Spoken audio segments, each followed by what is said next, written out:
welcome to Artist Marie Lowe drawing hair tutorial. I just wanted to give you a quick list of things that I used to create this drawing. So here's the list. If you need to pause it, write it down, order them on Amazon, whatever you need to do. I just thought I'd put this little list here. There isn't a picture for every single thing, there isn't blending stumps and stuff there, but I did put some visuals there just so you know, with the Sennelier pastel and stuff like that, what they look like, so it will be easier for you to order them if you would like to. So we're going to jump straight in with the brush. I'm using the brush, rubbing it against the Sennelier pastel, the extra soft black pastel, and just applying it to the paper really carefully. I'm really paying attention to making sure that I'm kind of, because it's right at the root of the hair where the parting is, I'm trying to kind of sway the brush in the direction which the hair was flowing, because this will all help later on when you're adding more detail. So I'm going to just smother this Sennelier powder all over that area there. I only did a certain amount at a time because I was filming, I wanted to be up close. So in general, if you would like to do that whole side with the pastel and then just draw it and add the detail with the whole area rather than just little patches at a time. The reason why I did it like this was just purely for videoing. So I started to add lines. Pay attention to your reference picture and look at where the darkest patches and darkest areas are. Because this hair was straight, it was dark areas going straight down, so almost in lines. And I made sure that I added those areas just before I got out the pencil and started to add the really black areas. So just get a little bit of a guide going. And here I go with the black pencil, just putting down the very darkest areas and being very careful at the roots there to try and get the direction of the flow of the hair, because it was right at the roots, it was lifting up. So I'm adding it down very carefully. Apply less pressure over larger areas if you would like to lay down a little bit to blend with. That pencil you can also add down as pastel so that you can go over it after with a cotton bud, a blending stump, or even a brush just to blend it in, as you can see I was doing just there. So I tried to add some pencil, realised that it really wasn't going to help. So this is something you don't have to do, but you can if you would like to. That's a 0.5 mechanical pencil with a 2B lead. So I was just trying to lay down a layer of graphite and just get some sort of base. And just blending it in with some tissue there, really just trying to get the layers down. After that I did get the brush out and start going over it again, rubbing the brush against the Sennelier extra soft black pastel stick and then just applying it to the paper. So always use whatever you're using to apply any kind of graphite or pastel. Please try and remember it's the same as drawing. You're just applying, you're using these tools to draw with. So even with the eraser, I mean there's a lot of erasing with this image and with this drawing, so I was using that mono zero eraser to create the line. So I'm drawing with the mono zero eraser really. So just whatever you're using, always see it as though you're drawing. You're not just erasing certain areas then you get the pencil out and draw with. Every tool is for you to create with. So that's the way I like to think. I don't know why, but it just seems to help in the creative process. So here I go, just creating those lines. And if you can pay attention, you can see that I'm using more pressure in certain areas to get a more stronger highlight, and then I'm just using less pressure in certain areas to get a lighter highlight, and definitely paying attention to the flow of the hair. That's the most important thing while erasing those streaks of hair and creating the highlights. So at this point we're going to sharpen our pastel pencil, the Conte pencil.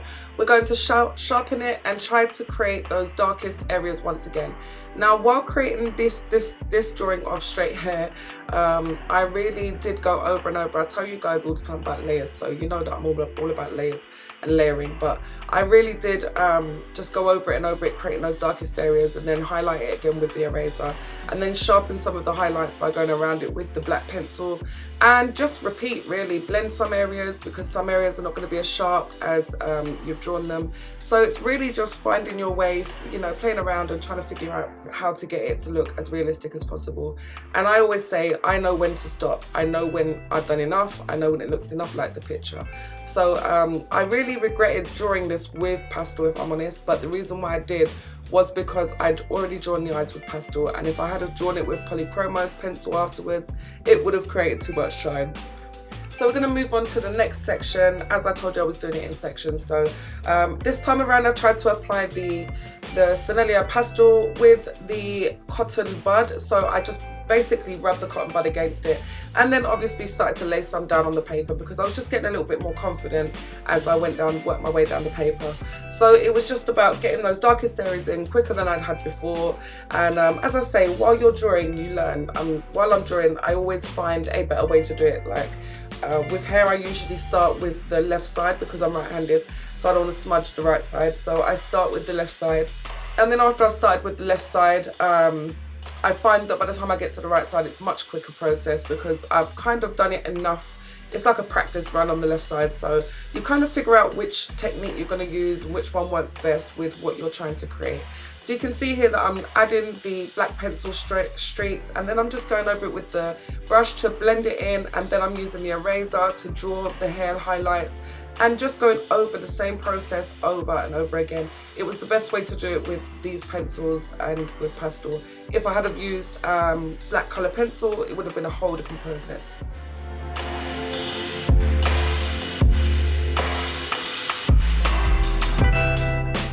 Moving over to the right side, like I said before, a lot more confident once I got started on the right side. So I just jumped straight in with the pastel, just laid it down in the darkest areas and just started blending it in. I wasn't so worried this time about how I blended it in, so I really went over it, as you can see, just applying that pastel really confidently because I'm now aware of how the process is going to go with highlighting and whatnot. And yeah, the highlights I jumped in straight away. Also, I was keeping in mind here as well that I was going to need to use the Posca white pen, so I was again a lot more confident because I knew the areas that wouldn't highlight as well as the other side, I knew that I would be able to go over them with the white pen afterwards, so I was really confident with that.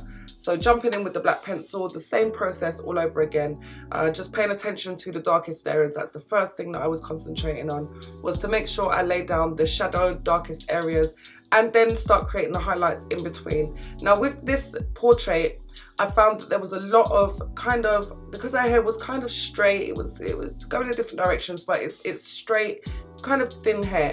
So I wanted to make sure I gave the illusion that it was falling. So I really wanted to go over it with the mono-zero razor a lot and just really delicately go over it without too much pressure, just creating lots and lots of little lines. So you can see all the little lines there. And getting those highlights afterwards, you can worry about where the lightest areas are. I find that after I'm going over it and over it, I think it darkened there. You can see that I used a brush to kind of blend it, but yeah, it was a lot of sharpening my mono zero. I actually went onto Amazon and ordered lots more refills, which should be coming hopefully during the week to come, because I really had to use that eraser a lot, and to create those thin lines I had to sharpen it on the sandpaper next to my desk.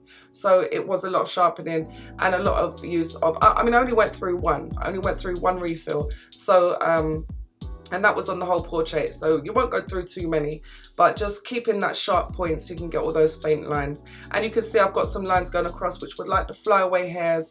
I made sure to add that detail early in because, like I said, with the right side, a lot more confident.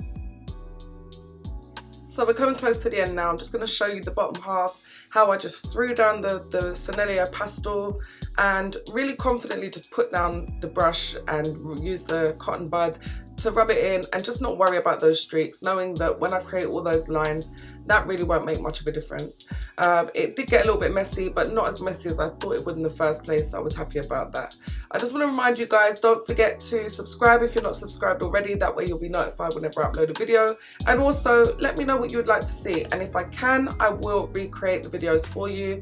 And I just appreciate all of you guys following my art journey and just enjoying the artwork in general. I hope I am teaching you guys. The feedback from you guys is lovely. I really appreciate all the comments as well. I love hearing from you all. And also, if you would like to see the longer versions of these and the more in-depth and extended versions of the tutorials, please feel free to go to the link underneath my videos for Patreon and enjoy the extended versions, slow down YouTube time lapses, and just more detailed and in-depth conversation about the process of each drawing. And patrons basically enable me to continue on YouTube, so anybody that comes along to Patreon to show their support, I really appreciate it, and I'd love to see you all there. Anyway, this is the end of the drawing. I'm going to sign the piece of art because this is my favourite part of every single piece that I do. Once I sign it, I'm just relieved that it's over and on to the next piece.